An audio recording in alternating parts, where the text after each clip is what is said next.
কেউ যদি কাউকে হত্যা করে অন্যায়ভাবে, কেউ যদি জমিনে বিপর্যয় সৃষ্টি করে, কেউ যদি কাউকে হত্যা করে অন্যায়ভাবে, তাহলে সে একজনকে হত্যা করে সারা পৃথিবীর মানুষকে হত্যা করলো। আল্লাহর নবী বলছেন, একজন মানুষকে হত্যা করা আল্লাহর কাছে আহওয়ানো জাওয়ালিদ দুনিয়া, সারা পৃথিবী ধ্বংস হয়ে যাওয়ার চেয়েও জটিল। একজন মানুষকে হত্যা করা সারা পৃথিবীর মানুষকে ধ্বংস করার চেয়েও কঠিন। আল্লাহ বলেছেন, আর নাফসু বিন নাফসে, মানুষের পরিবর্তে মানুষকে হত্যা করতে হবে। এটা হলো আল্লাহর বিধান, কিসাস। রাসূল সাল্লাল্লাহু আলাইহি সাল্লাম বলেছেন, ওমর রাদিয়াল্লাহু তাআলা আনহু বলেন, একজন মানুষকে যদি হত্যা করতে 100 জন অংশগ্রহণ করে, সবাইকেই হত্যা করতে হবে।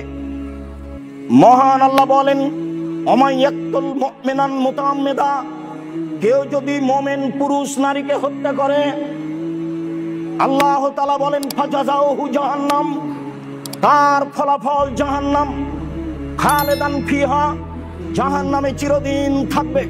ও গাযিবাল্লাহু আলাইহি, তার উপরে আল্লাহ অসন্তুষ্ট থাকবেন।